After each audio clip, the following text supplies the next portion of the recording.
Karena ada orang yang masih bingung, bimbang apa bedanya masjid dan musola, gitu. Apa bedanya masjid dan musola?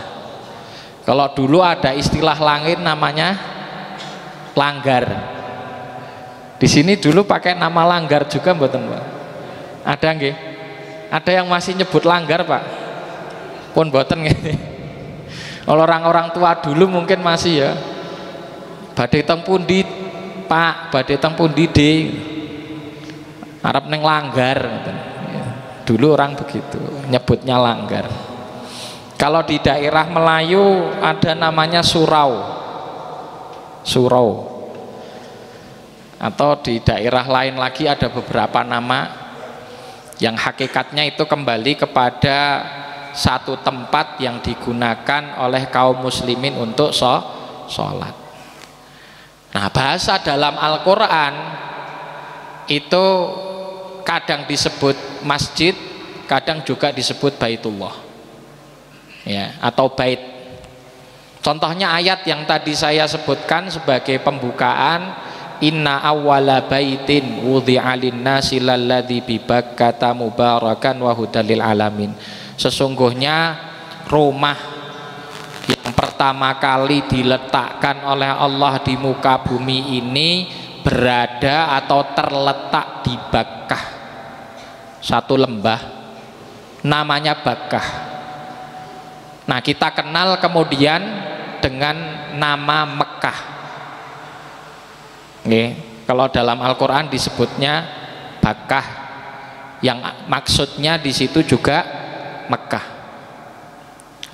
Kayak kota Madinah itu juga di dalam Al-Quran disebut Yathrib, ya, surat Al-Ahzab,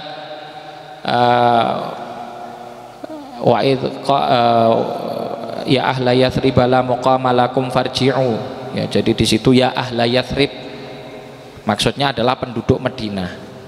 Mekah disebut juga Bakkah. Nah, di situ masjid namanya bait, kemudian dinisbatkan kepada Allah sebagaimana nanti datang juga di dalam nas-nas hadis, maka namanya baitullah, ya. Bait itu bisa diartikan rumah, ya. Kemudian Allah, maka baitullah rumahnya Allah. Kenapa kok bait digabungkan dan diidhofahkan dalam bahasa Arabnya kepada Allah? Itu menunjukkan keagungan tempat, menunjukkan bahwa tempat itu tempat yang agung, tempat yang suci, tempat yang mulia, karena langsung disandingkan kepada Allah Subhanahu wa ta'ala. Persis seperti Ahlul Quran. Ahlul Quran itu dalam hadis disebutkan Ahlullah, keluarganya Allah. Dan keluarganya Allah itu bukan berarti Allah beranak pinak, tapi maksudnya keluarganya Allah adalah hamba-hamba Allah terdekat dan menunjukkan keagungannya.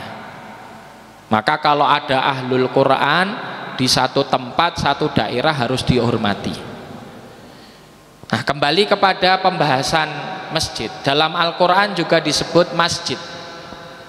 Seperti firman Allah, la masjidun ussisa ala taqwa min awwali yaumin ahaqqu an taquma fihi rijalun yuhibbuna an yatatahharu innallaha yuhibbut tawwabina wa yuhibbul mutatahhirin.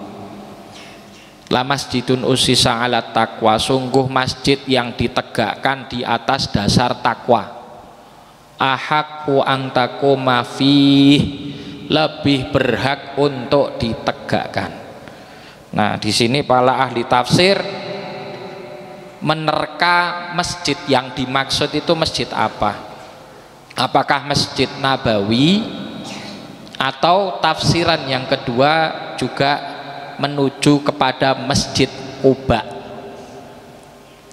Masjid Nabawi Quba. Masjid Quba ini terletak di pinggiran kota Madinah, disunnahkan bagi mereka yang ziarah ke kota Madinah juga untuk mengunjungi Masjid Quba, karena Rasulullah SAW setiap hari Sabtu beliau mengunjungi Masjid Quba, kemudian sholat 2 rakaat di tempat tersebut.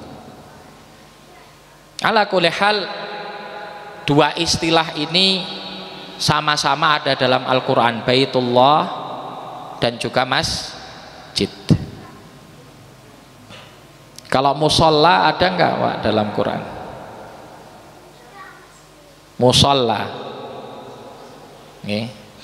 istilah musolla ya, yang bermakna tempat khusus untuk sholat atau nanti padan kata dari masjid, itu tidak tersebut di dalam Al-Quran ya, kecuali musolla yang artinya adalah makan lis sholah, tempat manapun untuk sholat ya, itu juga tersebut di dalam Al-Quran ya.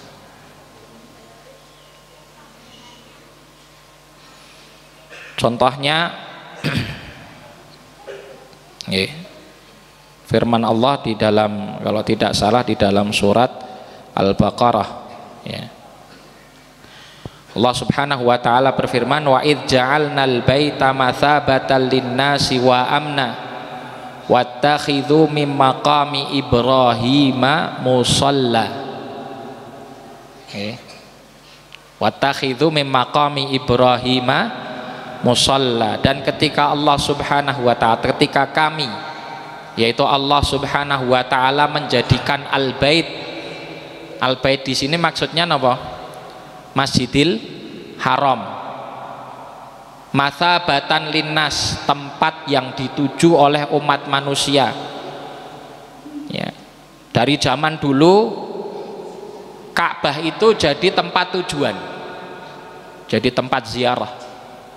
Bahkan sebelum masa Rasulullah SAW diangkat Nabi dan Rasul, orang-orang Arab mengunjungi Baitullah, yaitu Masjidil Haram ya. Kemudian ditambahkan mathabatan linnasi wa amna, tempat tujuan manusia dan juga tempat yang aman. Siapapun yang masuk tanah haram, apalagi masuk Masjidil Haram, terjamin keamanannya. Tidak boleh ditumpahkan darahnya, tidak boleh dilukai ya, tidak boleh dijahati di situ. Maka jadi tempat yang aman. Dulu Rasulullah ketika masuk Fathu Makkah ya, masuk ke kota Makkah untuk pembebasan kota Makkah dari kemusyrikan, Rasulullah menyampaikan siapa yang masuk Masjidil Haram, masuk ke Masjidil Haram, ke dalam Baitullah atau Al-Bait, maka dia aman. Artinya tidak bakal dibunuh di situ. Ya. Ini sesuai dengan firman Allah, wa id ja'alnal baita mathabatan linnasi wa amna wattakhidhu mim maqami Ibrahim musalla.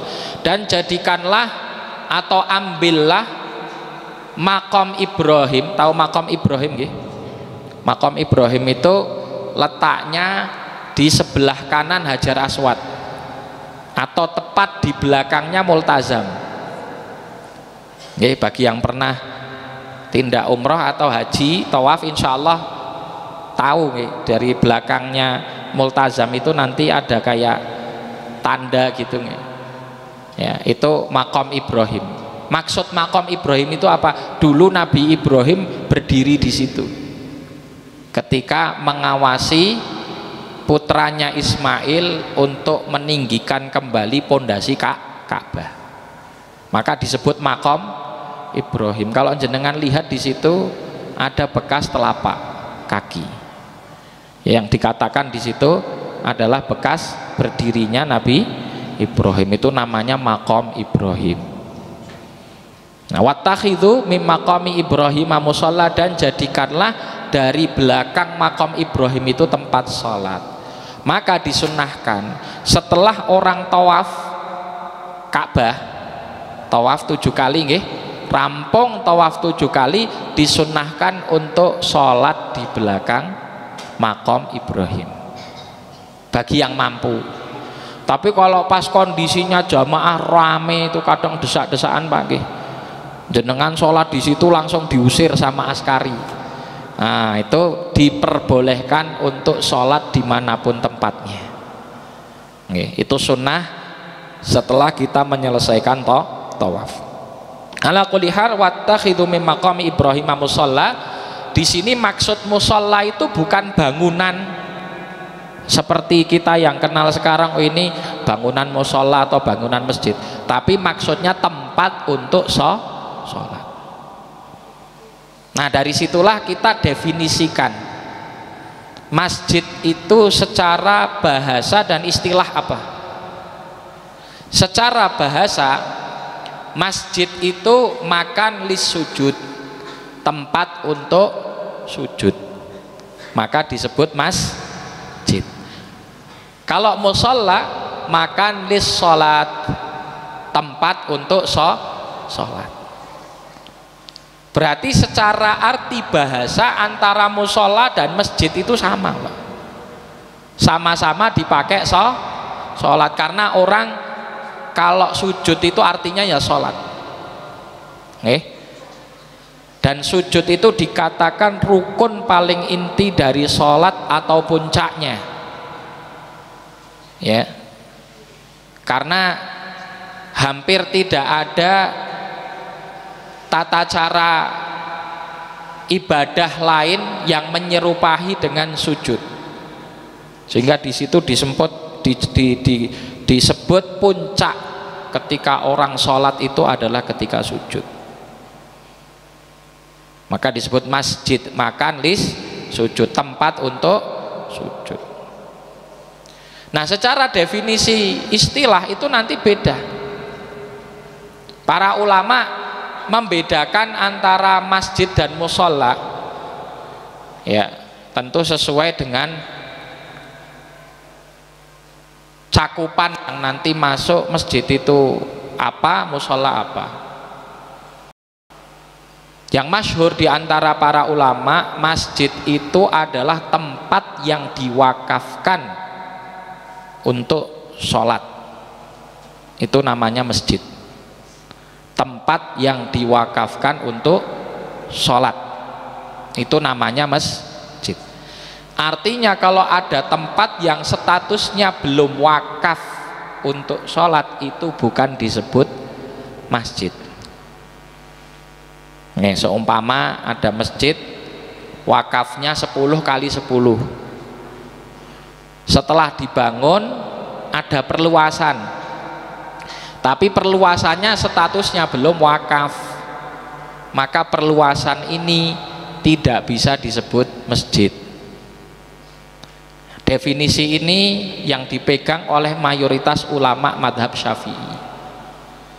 Ya, mayoritasnya mereka mendudukkan masjid itu adalah ai makan al-mauquf, al-makan al-mauquf lis-shalah, tempat yang diwakafkan untuk sholat, itu disebut masjid.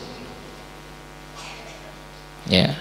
Lah kalau tempatnya itu berupa tanah, maka meskipun belum dibangun, tanah itu sudah menduduki hukum masjid. Ya. Jadi nanti ada hukum-hukum terkait hukum masjid, dan ini khusus. Contoh, masjid itu bisa digunakan untuk iktikaf, maka iktikaf tidak sah kecuali di masjid. Kemudian masjid itu dilarang untuk tempat berdiamnya orang yang hadas besar, seperti junub atau wanita haid dan nifas, nggak boleh berdiam diri di masjid. Allah Subhanahu wa taala berfirman wala junuban illa abiri sabilin hatta tagtasilu, dan orang junub tidak boleh berdiam diri di masjid kecuali dia hanya lewat saja. Kalau pas iktikaf, seumpama di sini biasa kadang ada iktikaf nih. Peserta iktikaf kok junub, ini harus segera mandi. Nggak boleh berlama-lama berdiam diri di masjid. Itu hukum-hukum khusus tentang masalah masjid. Wanita juga begitu, wanita yang haid nggak boleh menghadiri ikut pengajian di masjid, nggak boleh. Kalau mau mendengarkan ceramah ya nanti dia harus di batasan luar masjid. Nah, yang sering jadi perdebatan itu halaman parkiran itu masjid apa bukan. Nah, karena kadang kajiannya bludak, ya kan, dipersiapkan juga nanti tiker-tiker di parkiran. Nah, parkiran itu masjid apa bukan? Kalau dia diwakafkan tanahnya ke masjid, dia jadi hukumnya masjid. Sebagaimana perluasan, meskipun sudah dibangun untuk sholat tapi tanahnya belum diwakafkan untuk masjid, maka hakikatnya tempat itu bukan masjid. Paham nggih? Nah, contoh bangunan pokok itu dulu wakaf, terus perluasan. Nah, model perluasannya dibuat teras, terasnya terbuka begitu sampai ke belakang, dan itu belum wakaf, maka teras itu belum termasuk hukum masjid. Kira-kira kalau Al-Hasbi ini gitu sebenarnya udah wakaf semua ya. Nah, berarti ini masjid semua. Parkiran nih, waduh, itu berarti masjid juga. Ya, parkirannya itu masjid. Nanti itu hukum itu juga ya, meskipun nanti dimakruhkan saja jual beli di masjid itu makruh, tidak sampai kepada batasan haram. Ada larangannya, tapi para ulama mendudukkan larangan tersebut ya sebagai kemakruhan. Ada yang mengharamkan, tapi jumhur mendudukkan itu hukumnya makruh. Nah, ini penting untuk kita memahami definisi masjid. Jamaah yang dirahmati oleh Allah, Rasulullah SAW pertama kali masuk Madinah itu yang pertama kali dibangun masjid. Nih, pertama kali yang dibangun masjid. Bahkan Rasulullah SAW sampai ikut ya secara langsung terjun di dalam pembangunan masjid itu, ngangkati batu batanya. Dulu batu bata dulu dari pasir dicampur atau tanah ya, tanah liat dicampur apa namanya itu daun-daun kering dari daun-daun kurma, nanti bentuknya mirip kados damen nih gitu nggih. Kurma yang kering daun-daunnya itu nanti mirip seperti damen padi itu dicampur adukkan ya, kemudian nanti dikeringkan sehingga jadi kayak batu bata. Itu diangkat sama Rasulullah SAW, tiang-tiangnya dari pokok batang kurma, atapnya dari apa namanya batang-batang kecil pohon kurma, kemudian ditumpangi pelepah-pelepah kurma yang sudah mengering. Sebagiannya nanti direkatkan dengan tanah liat tadi. Lantainya masih berupa tanah. Itu Masjid Nabawi yang sekarang kita lihat, Masya Allah, megahnya luar biasa dan mengalami perluasan sampai beberapa fase. Dulunya itu sangat sederhana. Batasan masjid dulu itu seperti apa? Jenengan kalau pernah ke Madinah nanti mesti pernah mengunjungi Raudhah. Raudhah itu masuk dalam hadis Rasulullah SAW, ma baina mimbari wa baiti raudhun min riyadil jannah. Antara mimbarku dan rumahku itu adalah raudhun min riyadil jannah. Wah, sudah masuk isya nggih. Cepatnya, Masya Allah. Ini berarti adzan rumiyin. Oh, nggih. Monggo. Ini break dulu berarti. Nanti dispensasi setelah adzan berapa menit, Ustaz? 20 menit. Terus setengah jam gitu.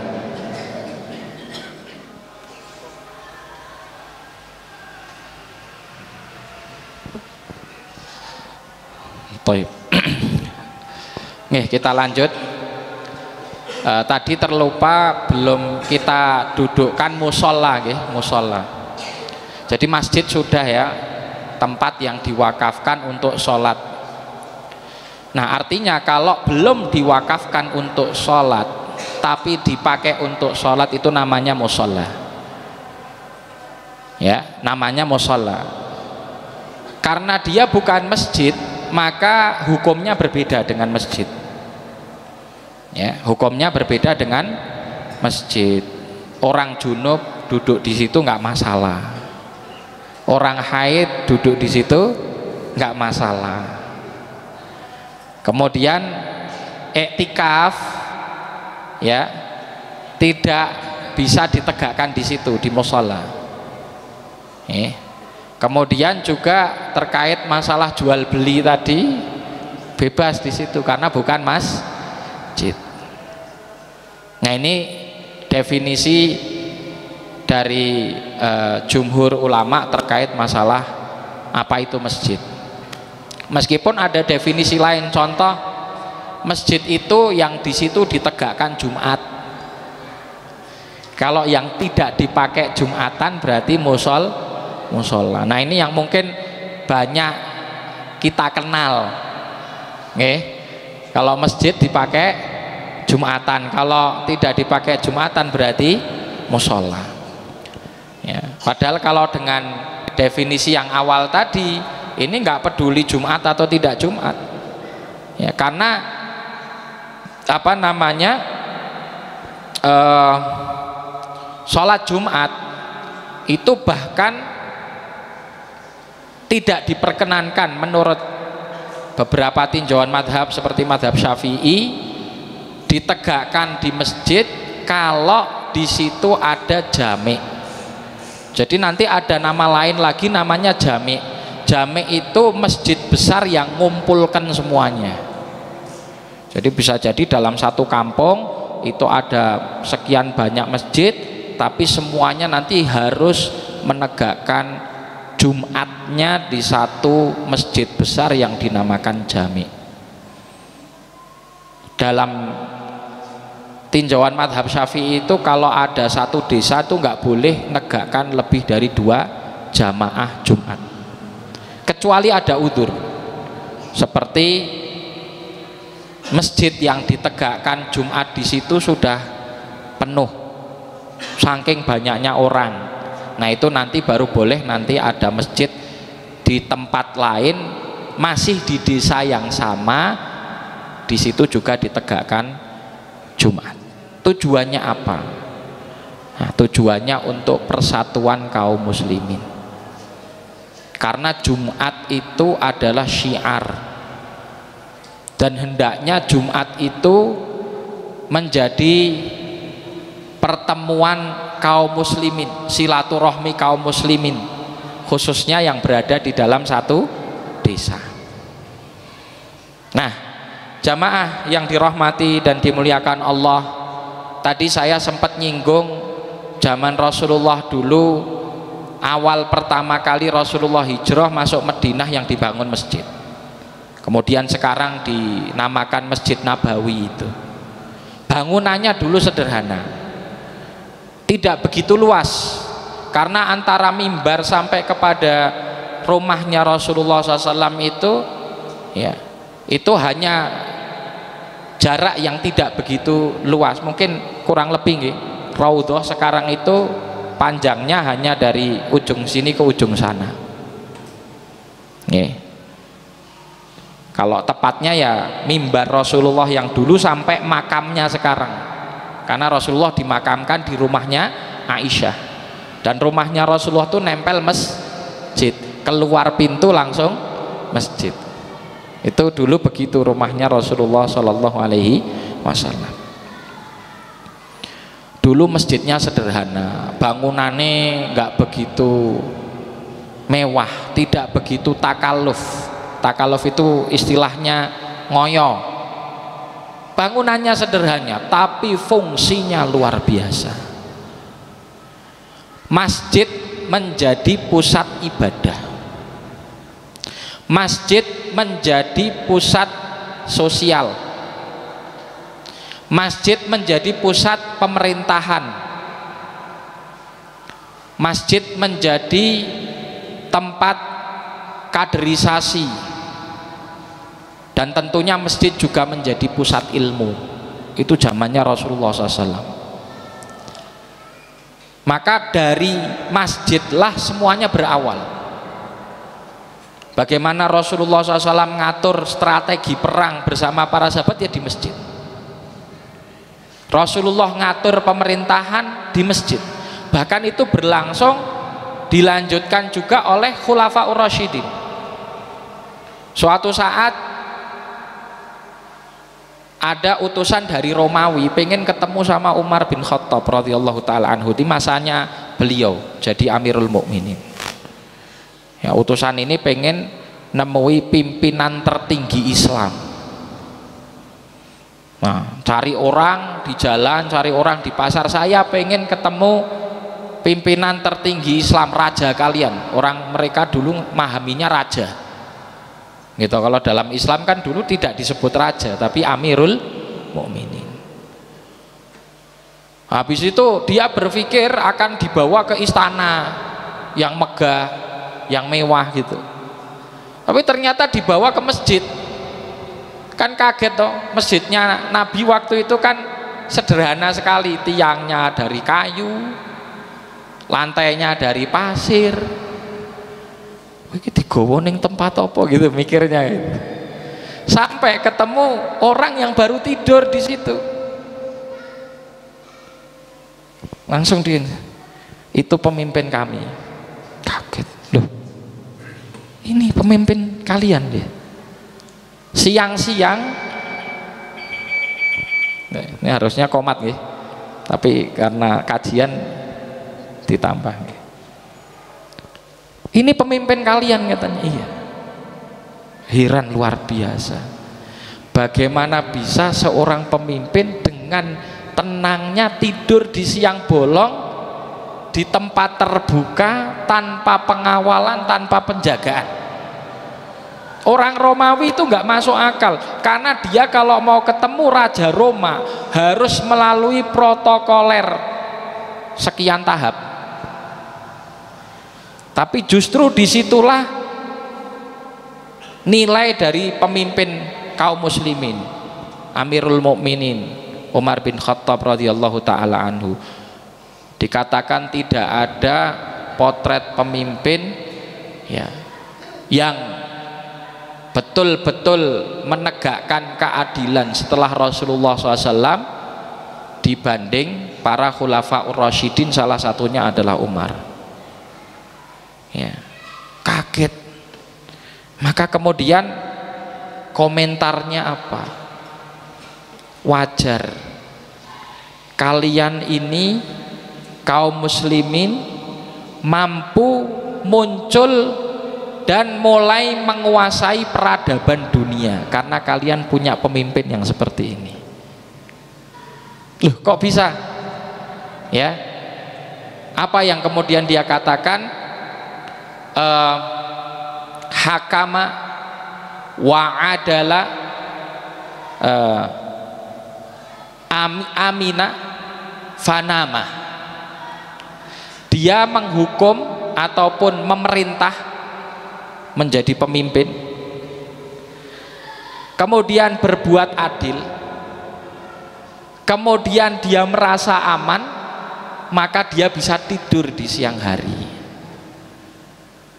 Potret ini nggak bakal kita dapatkan kalau pemimpin itu nggak adil, merintah dengan cara yang dolim. Kira-kira kalau pemimpin itu dolim, yang benci banyak apa enggak? Banyak. Oh, ngatek ketemu neng dalan, wawas ya tak kan gitu. Tapi Umar enggak, Umar memimpin dengan cara yang adil. maka ketika dia berbuat adil, ya, dia ngerasa aman. Ya. Hakamta, adalta, aminta, fanimta. Maka kamu bisa tidur siang hari, nyenyak itu tidur. Sampai utusan dari Roma itu nunggu lama, baru ketika dia bangun, oh no tamu, tamu ini tamu dari Roma, yaudah lesehan ditemui gitu. Tidak ada protokoler yang macam-macam. Itu tanda kalau masjid dulu juga menjadi pusat pemerintahan. Dari situlah peradaban Islam itu muncul dan menjadi, ya, momok besar yang kemudian menenggelamkan dua peradaban besar di dunia waktu itu, Persia dan Romawi. Kalah sama Islam. Peradaban Persia dan Romawi kalah sama Islam. Dan itu bermula dari masjid. Jamaah yang dirahmati oleh Allah, maka bagaimana toh fungsi masjid waktu itu kok bisa melahirkan peradaban? Nah, kita sekarang bedah apa arti peradaban. Ini saya bukakan KBBI, Kamus Besar Bahasa Indonesia. Meskipun peradaban, adab itu berasal dari bahasa Arab sebetulnya, adab. Ya, adab itu padan kata dari akhlak, padan kata dari suluk. Ya, tapi kemudian diserap di dalam bahasa Indonesia menjadi adab. Nah, peradaban menurut KBBI, ya. Nah, ini saya bacakan maknanya. Peradaban, kemajuan, kecerdasan, kebudayaan, lahir batin dari bangsa-bangsa di dunia ini, ya, yang tidak sama tingkatnya. Atau arti yang kedua, hal yang menyangkut sopan santun, budi bahasa, dan kebudayaan satu bangsa. Maka dikenal dengan peradaban Mongol, peradaban Mesir, peradaban Romawi, peradaban Yunani, peradaban Nusantara. Macam-macam, setiap bangsa itu memiliki peradaban. Kalau tadi diambil dari makna yang kedua, yaitu hal yang menyangkut sopan santun, budi bahasa, dan kebudayaan. Artinya peradaban itu adalah sikap yang dominan muncul dari satu masyarakat. Contoh ini Pegunungan Dieng, karakternya orangnya sopan santun, ramah, andap asor. Berarti nanti sikap-sikap ini akan muncul menjadi peradaban. Nah, maksud peradaban itu adalah tradisi yang sudah mengakar kemudian mendarah daging di satu bangsa. Ya, kalau ada di satu bangsa orangnya suka minum minuman, maka minuman khamr itu bisa jadi peradaban.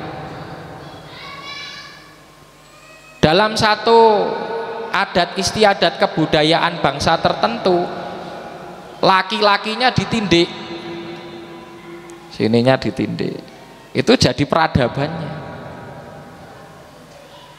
Nah, Islam sebagai peradaban itu adalah ketika perilaku, tindak tanduk, sopan santun, kebudayaan yang berlaku di satu negara, satu bangsa itu berlandaskan Al-Quran dan Sunnah. Nah, itulah yang ditampakkan oleh para sahabat. Gampangannya begini, ketika kita ke pasar, transaksi jual beli, maka yang kita dapati adab dalam berjual belinya menggunakan adab Islami, nggak nipu, nggak menggunakan transaksi riba, gitu, nggak ngurangi timbangan. Maka peradaban di pasar yang dipakai adalah peradaban Islam. Cara berpakaian, ketemu di jalan wanitanya nutup aurat, pakai hijab, pakai jilbab, ya, laki-lakinya juga nutup aurat. Berarti ini peradaban Islam.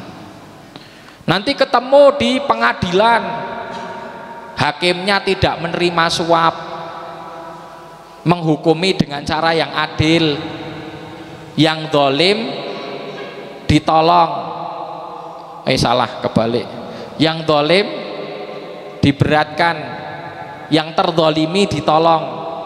Oh, berarti peradaban di pengadilannya juga Islam. Ketemu petani, ya, tata cara mengelola tanahnya juga Islami. Ketemu guru, ketemu murid, ilmu yang diajarkan ilmu-ilmu Islam. Ini semuanya adalah peradaban.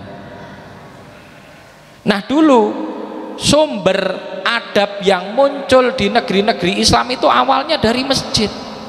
Kenapa demikian? Karena setiap lapisan masyarakat itu dekat dengan masjid. Pedagang sholat di masjid, ngaji sama Rasulullah. Gara-gara itu balik ke pasar, dia memiliki adab-adab Islami di pasar, memiliki adab-adab Islami di pasar. Jual beli transaksinya Islam. Ketika waktu sholat ditutup, tinggal dulu sholat.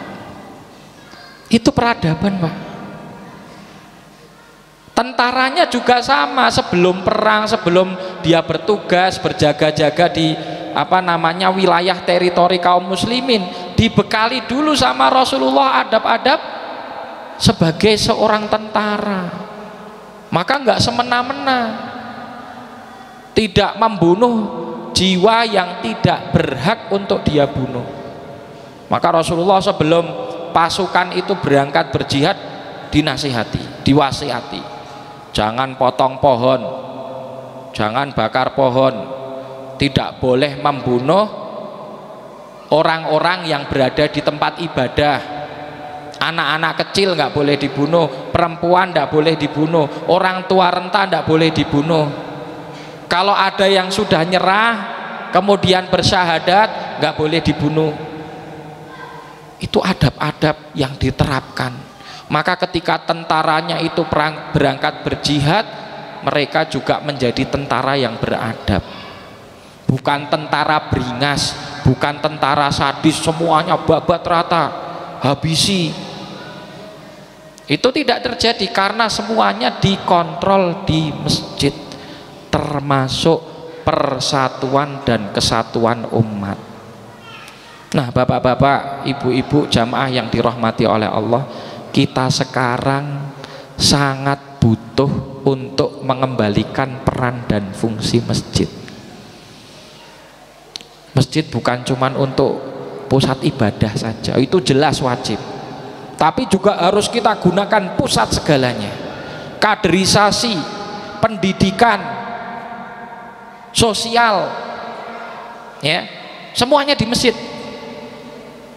Koordinasi, persatuan di masjid. Maka masjid itu harus dibuka lebar-lebar. Masjid itu rumahnya Allah, tidak boleh diklaim oleh person. Wah, mentang-mentang dia yang wakaf, mentang-mentang dia yang bangun, akhirnya seakan-akan itu miliknya dia. Salah. Justru kalau dia itu sudah wakaf, berarti miliknya siapa, Pak? Miliknya Allah. Gitu. Wakaf itu kan apa? Mawuqifalillah, apa yang satu harta yang sudah dipasrahkan dan disandra hanya untuk Allah, itulah wakaf. Maka tidak bisa diwariskan, tidak bisa dihibahkan, tidak bisa dijual belikan. Ya, sehingga nyambung dengan syarat masjid tadi, yaitu tempat yang diwakafkan untuk sholat, diwakafkan untuk Allah, untuk ibadah. Jadi nggak boleh diklaim, oh ini dulu saya yang wakaf. Nek jenengan rumiyin pun wakaf, berarti pun sanes kagungane jenengan. Ya, tapi kan orang kan kadang, wah saya yang paling berjasa. Begitu juga masjid seyogyanya dihindarkan dari kepemilikan golongan-golongan tertentu. Nggak apa-apa kalau yang mengurusi satu golongan tidak ada masalah, tapi harus dibuka lebar kepada seluruh kaum muslimin. Masjid harus lebih legowo, masjid harus lebih longgar. Masjid jangan sampai mempermasalahkan masalah-masalah furu'iyah. Jangan sampai masjid justru malah jadi sumber perpecahan umat. Bahaya kalau masjid itu jadi sumber perpecahan umat. Ya, pernah di satu daerah ini yang menimpa ya saudara kami. Dulu pernah jadi imam di satu masjid, kemudian harus terusir dari masjid itu gara-gara ketakmirannya dikudeta, Pak. Takmirannya dikudeta. Jadi ada dua kelompok ya, sama-sama pengen menguasai masjid. Kebetulan saudara saya, kakak saya itu dia nggak ngerti apa-apa, wong suruh jadi imam, tapi berada di bawah manajemen takmir lama. Wah, itu ikut dikudeta itu, padahal nggak ngerti duduk perkaranya. Ya walhasil ya harus angkat koper ya gara-gara dikudeta. Sampai yang mengkudeta tuh ngomong, mohon maaf ya Pak Ustadz ya, sebetulnya Pak Ustadz nggak ikut-ikut, kami juga ngerti kok Pak Ustadz itu sebetulnya baik, tapi berhubung jenengan di bawah manajemen takmir lama terpaksa nggih. Jadi akhirnya diusir juga itu terjadi. Wah, kalau cerita masalah perpecahan itu waliyadzubillah, kadang gara-gara kota infak gitu, kadang gara-gara perebutan meja taklim, sampai masalah kajian itu kadang diperebutkan. Satu masjid ada sekian kelompok masuk di situ, akhirnya eneng-enengan, oh kalau sana ngundang ustadznya, kita juga harus ngadirkan ustadz kita. Malah jadi mimbar corong untuk perpecahan yang kasihan masyarakat awam. Piye to jane masjid kemarin spekere ngomongnya ngelek-elek sing kene, gentian sisuke bales gitu. Akhirnya malah jadi panggung untuk saling berdebat, wal'iyadu billah. Nah, kalau ini insya Allah Masjid Al-Hasbi ini jadi tempat persatuan, insya Allah jadi tempat pusat peradaban, jadi harus semakin disemarakkan. Harus belajar tata kelola masjid secara profesional. Sekarang banyak percontohannya. Mungkin yang sering terdengar ada Masjid Jogokaryan, ada juga Masjid Munzalan, tapi kan jauh Pak, di Samarinda, di Pontianak. Kebetulan sepekan kemarin kami ketemu sama Ustadz Lukmanul Hakim pengelolanya. Kami ketemu kemarin di Pondok Pesantren Merapi Merbabu. Nah, itu percontohan juga itu. Dari gerakan masjid bisa menghidupi sekian banyak orang. Beliau menggerakkan program namanya Gerakan Infak Beras atau GIB. Itu berawal dari masjid. Jangan sampai ada fakir miskin sekitar masjid kok bingung mau makan, itu kita yang dolim. Maka dana-dana masjid itu harus terus berputar dari umat kepada umat. Kembalikan fungsi dan peran masjid, dia menjadi tempat yang aman bagi umat. Orang ada masalah masuk masjid, keluar masjid rampung masalahnya. Sampai dulu kadang orang tengkar sama istrinya masuk ke masjid, keluar masjid rampung, Mbak. Ya, pernah dengar ceritanya Imam Ali. Pernah suatu saat beliau sedikit ada cekcok lah sama istrinya, sama Fatimah bintu Rasulullah SAW. Habis itu ke masjid, Rasulullah berkunjung ke rumahnya Fatimah putrinya, dapati oh ini baru ada masalah, dicari kan Imam Ali. Dan orang ngerti gampang, orang dulu itu ketika ada satu masalah nyarinya mesti lari ke masjid. Nah sekarang di masjid nggak ketemu, ketemunya di mana? Ketemunya di warung. Waliyadzubillah, ada yang ketemunya di diskotik. Walah, ketemunya di masjid. Imam Ali waktu itu ketika ada problem di rumah, di masjid tadharuk sama Allah, beribadah, sholat, zikir, sampai kecapean tertidur di masjid. Kemudian dibangunkan sama Rasulullah SAW, kum ya Aba Turab, kum ya Aba Turab. Karena apa? Setelah bangun, di sini di pipinya Imam Ali ini tertempel debu-debu dari lantai Masjid Nabawi. Maka Imam Ali mengatakan, saya tidak akan meninggalkan satu julukan atau panggilan yang disematkan Rasulullah kepada saya, sehingga beliau kalau ditanya kunyahnya, dia mengatakan saya Abu Turab, karena Rasulullah yang menamainya Abu Turab. Umar dan Abu Bakar pernah berselisih, sahabat pernah berselisih, sampai-sampai Umar bin Khattab radhiyallahu taala anhu itu mengangkat suaranya di hadapan Abu Bakar As-Siddiq. Setelah itu beliau kemudian pergi ke masjid, sehingga ketika Abu Bakar yang ke masjid, Umar yang waktu itu nutup pintu keras, kemudian sedikit mengangkat suara, tapi setelah kemudian lerem, ngerasa oh ya saya salah, nyarinya gampang, kemana larinya? Ke masjid. Jadi masjid harus dibuka selebar-lebarnya bagi umat. Nggak usah khawatir kalau masjid kita itu kehilangan, jadi masjid itu kalau bisa dibuka. Kadang mungkin ada musafir jauh datang ke sini, butuh tempat berteduh, Pak. Jangan sampai dia terlunta-lunta tidurnya di serambi masjid atau di teras, dingin. Biarkan dia bisa masuk. Kadang orang, wah nek masjidnya dibuka kok kota infake hilang. Jenengan khawatir kota infak hilang, maka selamanya orang merasa bahwa masjid itu tempat yang tidak aman. Tapi kita harus mengedukasi umat, nggak usah khawatir, ini rumahnya Allah, biarlah Allah subhanahu wa ta'ala yang menjaga. Kalau jenengan khawatir dengan benda-benda yang berharga, ya jangan ditaruh di sini. Pikir dengan cara apa kira-kira aset-aset masjid bisa aman. Kalau perlu kota infak tuh jangan dibiasakan di luar begitu saja, syukur-syukur setelah sholat isya dimasukkan, tidak ada masalah. Atau disediakan kota infak di situ yang memang terbuka, bukan kota infak khusus. Kalau perlu ini kota infak, orang yang kelaparan, orang yang butuhkan silahkan ngambil. Kayak ada kota khusus buat makanan sama minuman, ini dari umat untuk umat, yang lapar silahkan ngambil, yang minum silahkan ngambil.